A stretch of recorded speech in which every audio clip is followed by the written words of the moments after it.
Eu sou a Aide Fischmann-Versner, docente do curso de Fonoaudiologia da Faculdade de Medicina da Universidade de São Paulo, onde estudo o transtorno fonológico há mais de 25 anos no Laboratório de Investigação Fonoaudiológica em Fonologia e suas alterações. O transtorno fonológico é uma alteração de linguagem e fala cuja manifestação é heterogênea em relação aos tipos de erros apresentados, a gravidade e a dificuldade subjacente. É um distúrbio bastante ocorrente na população infantil e diminui a sua ocorrência na adolescência e na idade adulta. Após o diagnóstico do transtorno fonológico, que é feito por meio da aplicação de provas de imitação, nomeação e fala espontânea, que permitem a análise do sistema fonológico e do inventário fonético, bem como de provas de linguagem que eliminem a presença de alterações em outras áreas da linguagem, é importante que o fonoaudiólogo aplique provas complementares que verifiquem outros aspectos cognitivos linguísticos, motores da fala e de percepção de fala. Nos capítulos 2, 3 e 6, apresentamos planos terapêuticos que são apoiados nos resultados de pesquisa desenvolvidas no laboratório.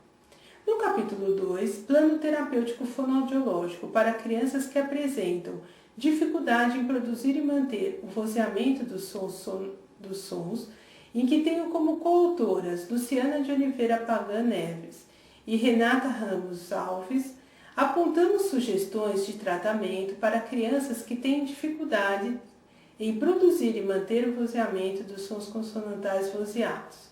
Já no capítulo 3, plano terapêutico fonoaudiológico para estimulação de sons ausentes do inventário fonético em crianças com transtorno fonológico, no qual eu, juntamente com Márcia Matias de Castro, indicamos algumas estratégias para superar as dificuldades específicas em relação aos sons ausentes do inventário fonético.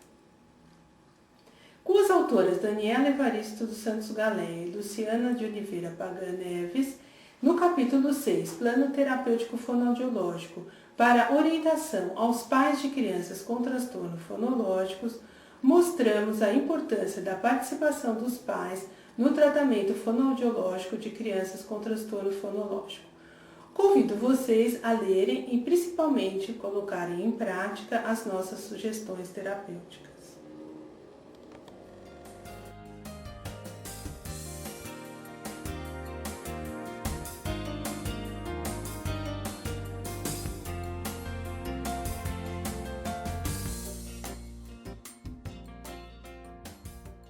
Olá, meu nome é Luciana de Oliveira Pagan Neves, eu sou fonoaudióloga, tenho mestrado e doutorado pela Universidade de São Paulo. Atualmente trabalho no Departamento de Fisioterapia, Fonoaudiologia e Terapia Ocupacional da Faculdade de Medicina da Universidade de São Paulo e atuo diretamente na área do transtorno fonológico. Olá, eu sou a Renata Ramos Alves, sou fonoaudióloga, fiz a minha graduação e um mestrado na Universidade de São Paulo, sendo que no mestrado eu dediquei meus estudos ao processamento motor da fala nas crianças em desenvolvimento normal de fala e linguagem e nas crianças com transtorno fonológico. Então este capítulo, o Plano Terapêutico Fonoaudiológico para crianças que apresentam dificuldade em produzir e manter o vozeamento dos sons, ele foi elaborado pensando nas crianças com dificuldade de processamento motor da fala, mais especificamente nas crianças com dificuldade de produzir e manter o vozeamento dos sons. A idealização desse plano terapêutico ela foi baseada na grande ocorrência do processo fonológico de ensurdecimento de fricativas e diplosivas na população infantil e também na dificuldade que nós fonoaudiólogos temos em trabalhar com esse processo, em auxiliar as crianças a produzir adequadamente o vozeamento. Muitas vezes o fonoaudiólogo clínico ele apresenta dificuldade em realizar um diagnóstico detalhado devido à falta de publicações nessa área, devido à falta de material sobre o uso de instrumentos específicos para a terapia. Então, neste capítulo, a gente sugere o uso do espectrograma de fala, obtido a partir da análise acústica, e o uso da diadococinesia oral, pois alguns estudos eles indicam que as crianças com dificuldade em produzir e manter o vozeamento dos sons podem ter dificuldade na manutenção da vibração das pregas vocais, que estaria relacionada com a baixa taxa articulatória e com dificuldade de produção de movimentos repetitivos, alternados e rápidos dos articuladores. Então, esse capítulo, ele destaca estratégias que são importantes para a estimulação dos sujeitos com transtorno fonológico que apresentem dificuldade no vozeamento das fricativas e das plosivas, baseado principalmente em 3 dificuldades. Então, a primeira dificuldade, na dificuldade de produzir e manter o vozeamento dos sons, o que a gente pode observar por meio da análise acústica. A segunda dificuldade é de coordenar os movimentos articulatórios, o que a gente pode verificar por meio da diadococinesia oral. E a terceira e última dificuldade, a de produzir o número de fones por segundo adequado, de manter uma taxa articulatória adequada para a produção dos sons. Então foi um prazer para a gente escrever esse capítulo. A gente espera que vocês gostem.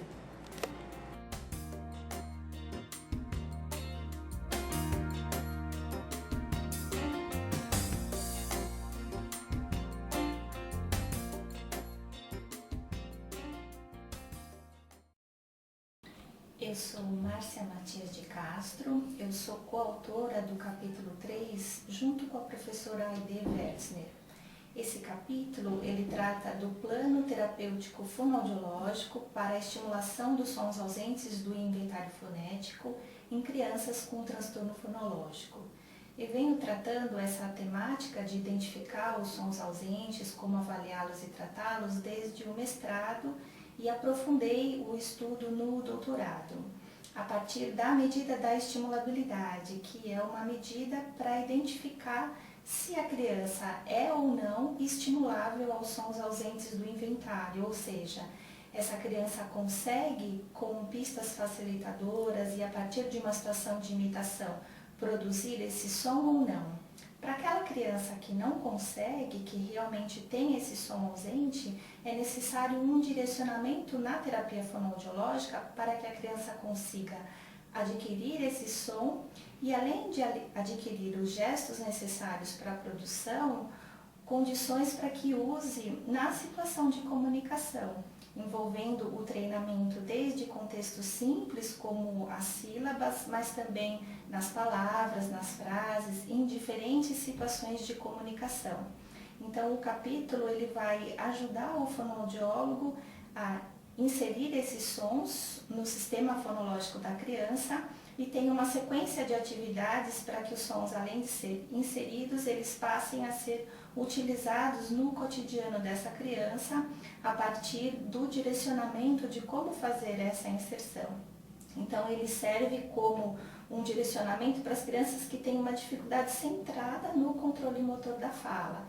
São crianças que exigem bastante dedicação para que elas consigam adquirir e usar esses sons no dia a dia. Então, a gente espera que esse capítulo seja um guia que facilite esse acesso para o fonoaudiólogo e para a criança que será beneficiada com essa intervenção.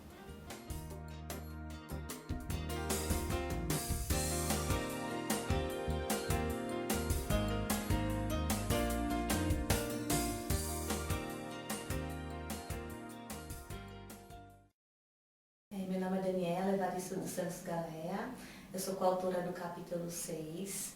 Eu trabalho com desenvolvimento fonológico desde a minha graduação, quando eu fiz uma pesquisa de iniciação científica, e após graduada eu realizei a capacitação técnica, o mestrado e o doutorado também no desenvolvimento fonológico. As orientações que nós vamos dar nesse capítulo 6 para os pais, ela vai se referir a orientações que nós fazemos geralmente no atendimento, tanto no laboratório de fonologia da USP, também como na clínica particular. Eu sou a Luciana de Oliveira Pagano Neves, sou a segunda coautora do capítulo 6, que trata sobre o plano terapêutico fonoaudiológico de orientação aos pais de crianças com transtorno fonológico. Esse capítulo ele foi elaborado para conscientizar os pais de crianças com transtorno sobre a necessidade e do envolvimento que eles devem ter durante o processo de tratamento fonoaudiológico. Apesar do transtorno fonológico ser uma patologia de grande ocorrência na fonoaudiologia, os pais ainda acham bonitinho o falar errado. Não é? Então, eles não têm a consciência ainda de que não serve apenas para a correção dos erros de fala, mas também porque esses erros de fala podem interferir futuramente na aquisição da linguagem escrita. A primeira parte desse capítulo ela vai demonstrar, em linhas gerais, como ocorre o desenvolvimento fonológico, a ordem de aquisição dos fonemas e das estruturas silábicas. E depois vai passar para as orientações aos pais.